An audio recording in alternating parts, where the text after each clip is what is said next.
Jadi beberapa waktu yang lalu kita sudah membahas power supply dari Paradox. Kini sesuai janji saya, kita akan membahas casing terbaru dari Paradox, yaitu Paradox Twister. Ya ada dua sih sebenarnya yang rilisan Paradox di casing ini, yaitu ada Paradox Miasma dan Paradox Twister. Lalu apa saja sih yang menarik dari Paradox Twister ini? Mari kita akan bahas dan ulas-ulas lebih mendalam.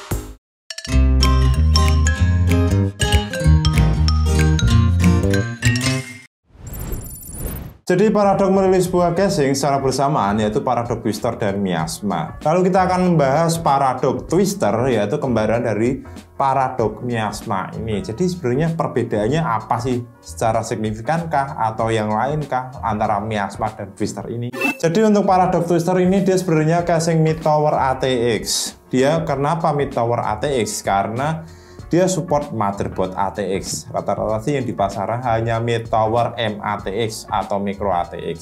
Paradox Twister memiliki dua varian warna black and white. Dan untuk warna black sendiri dia memiliki harga sekitar 455.000. Dan sedangkan untuk yang warna white atau warna putih dia memiliki harga atau pricing sekitar 485.000. Itu setahu saya MSRP per bulan Juli 2023. Jadi untuk harga per daerah atau toko offline biasanya berbeda-beda karena ya mungkin ongkir, terus apalagi bayar karyawan, bayar pajak, bayar ini, bayar itu.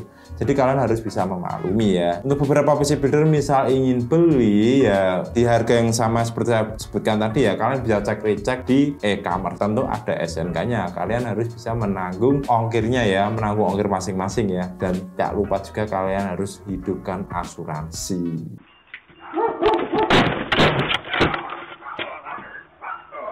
Dengan tipe ATX Mid Tower untuk Paradox Twister ini dia menggunakan material SPCC 0,50 mm.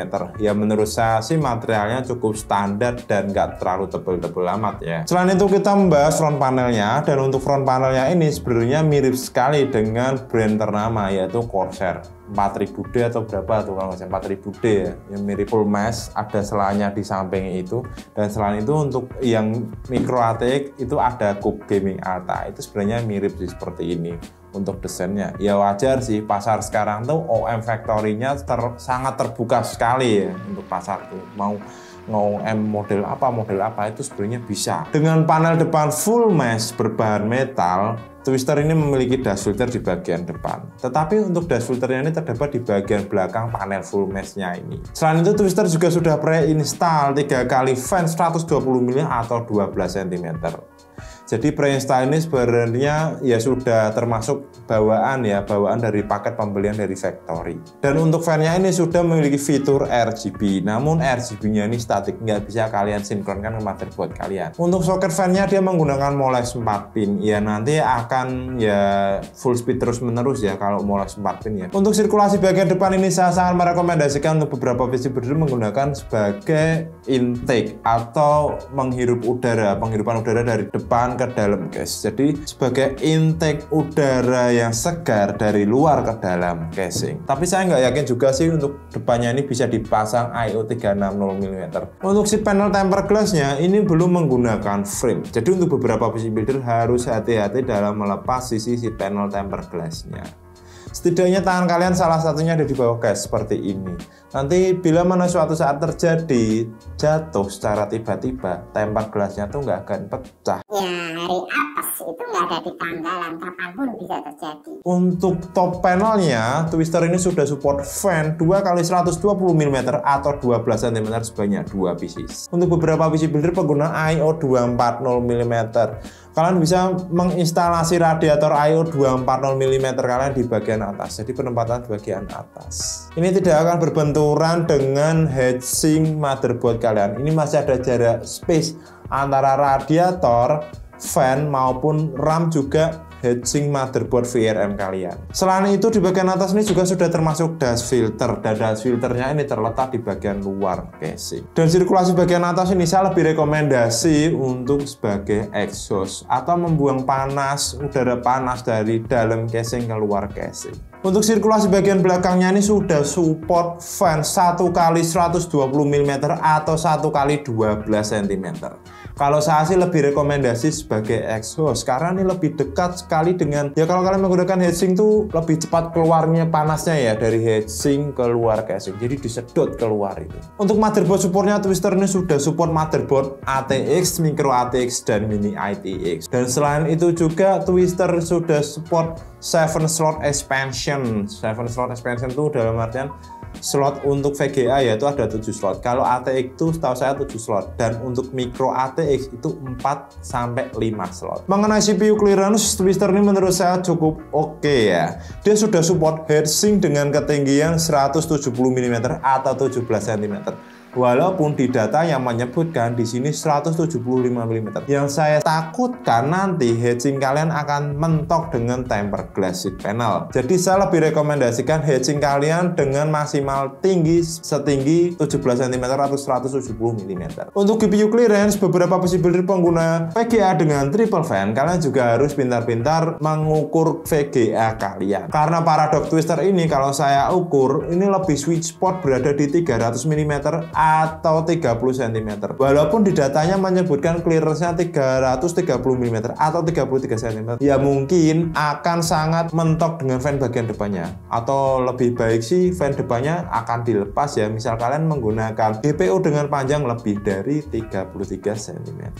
Untuk power supply kalian bisa menggunakan power supply standar ATX dengan panjang 14 cm. Saya tidak merekomendasikan dengan power supply lebih panjang dari 14 cm. Karena saya menggunakan Paradox Neptune, ini setahu saya lebih dari 14 cm ya. Ini sangat berdekatan sekali sih dengan bracket hard disknya. Jadi terlalu berdempet-dempetan banget sih, ya nggak mentok, tapi itu agak sesak gitu loh. Untuk storage-nya, bracket hard disknya dapat memuat hard disk 2 kali 3,5 inch ataupun 1 kali 3,5 inch dan 1 kali 2,5 inch SSD. Dan untuk SSD-nya support juga 2 kali 2,5 inch SSD yang terletak di bagian belakang motherboard atau space cable management. Untuk space cable managementnya menurut saya sih standar sih, nggak lebar-lebar amat. Ini sekitar 1,5 cm. Ya masih wajar sih, masih oke. Tinggal kalian sih pintar-pintarnya merouting kabel atau perkabelan power supply kalian. Kita mencoba tes beberapa game dan benchmark. Kita menggunakan spesifikasi Core i5 13500, Asus B760 M2 VVD4, dan kita menggunakan RAM Cube Gaming 2x16 GB 3200 MHz. VGA kita menggunakan Galaxy RTX 3060 Ti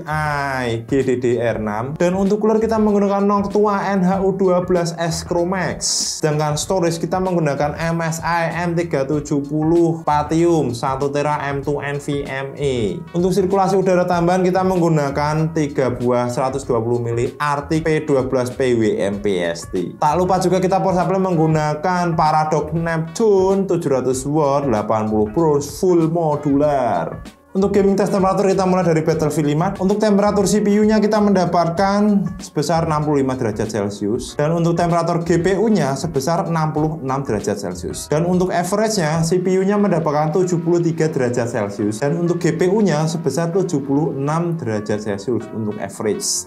Dan untuk maksimumnya CPU berada di 85 derajat Celcius, dan untuk GPU-nya sebesar 78 derajat Celcius. Berikutnya dengan Forza Horizon 5. Untuk temperatur CPU-nya kita mendapatkan 56 derajat Celcius, dan untuk temperatur GPU-nya kita minimal mendapatkan 54 derajat Celcius. Dan untuk rata-rata itu 68 derajat Celcius untuk CPU-nya, dan untuk GPU-nya sebesar 70 derajat Celcius untuk average ya. Sedangkan untuk maksimum temperatur CPU-nya mendapatkan 81 derajat Celcius, dan untuk GPU-nya sebesar 76 derajat Celcius. Berikutnya kita lanjut ke God of War. CPU-nya kita minimal mendapatkan 63 derajat Celcius, dan untuk GPU-nya kita mendapatkan sebesar 75 derajat Celcius. Dan untuk average atau rata-rata CPU-nya mendapatkan mendapatkan 69 derajat Celcius, sedangkan GPU-nya mendapatkan 76 derajat Celcius. Dan untuk maksimum temperatur, CPU mendapatkan 85 derajat Celcius dan sedangkan GPU-nya mendapatkan 77 derajat Celcius. Kita beralih ke Benchmark, ke Unigine Super Precision Benchmark. Untuk CPU-nya kita mendapatkan 47 derajat Celcius dan sedangkan untuk GPU-nya kita mendapatkan 63 derajat Celcius. Untuk rata-ratanya CPU mendapatkan 55 derajat Celcius dan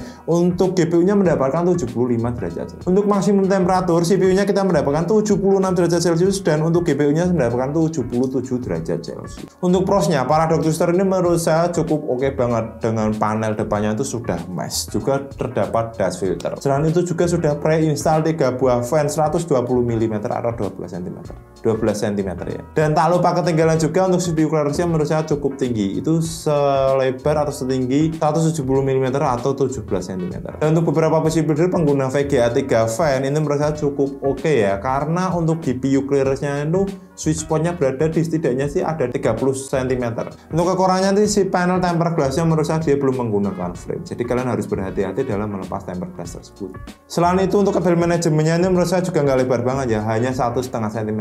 Beberapa PC builder harus pintar-pintar merapikan perkabelan kalian, apalagi beberapa PC builder yang menggunakan kabel extension dan PSU-nya belum modular atau full modular. Itu PR buat kalian. Kesimpulannya menurut saya adalah untuk casing di bawah harga 500.000 yang sudah support motherboard ATX ini merupakan recommended banget dari saya ya. Jadi untuk beberapa PC builder yang menginginkan casing dengan motherboard ATX, Twister adalah salah satu pilihan bagi kalian. Mungkin informasi itu saja yang bisa saya berikan. Untuk beberapa PC builder yang ingin bertanya, silahkan oret-oret di kolom komentar. Dan untuk beberapa PC builder yang misal ingin lebih mengetahui lebih banyak tentang produk Paradox, kalian bisa buka di www.paradoxgaming.id. Wah, casingnya kok apa ya? Lah, aku pengen. Nanti saya akan cantumkan di deskripsi link Tokopedia atau e-commerce-nya. Saya Mr. Mardi, sampai bertemu di video-video ulasan berikutnya.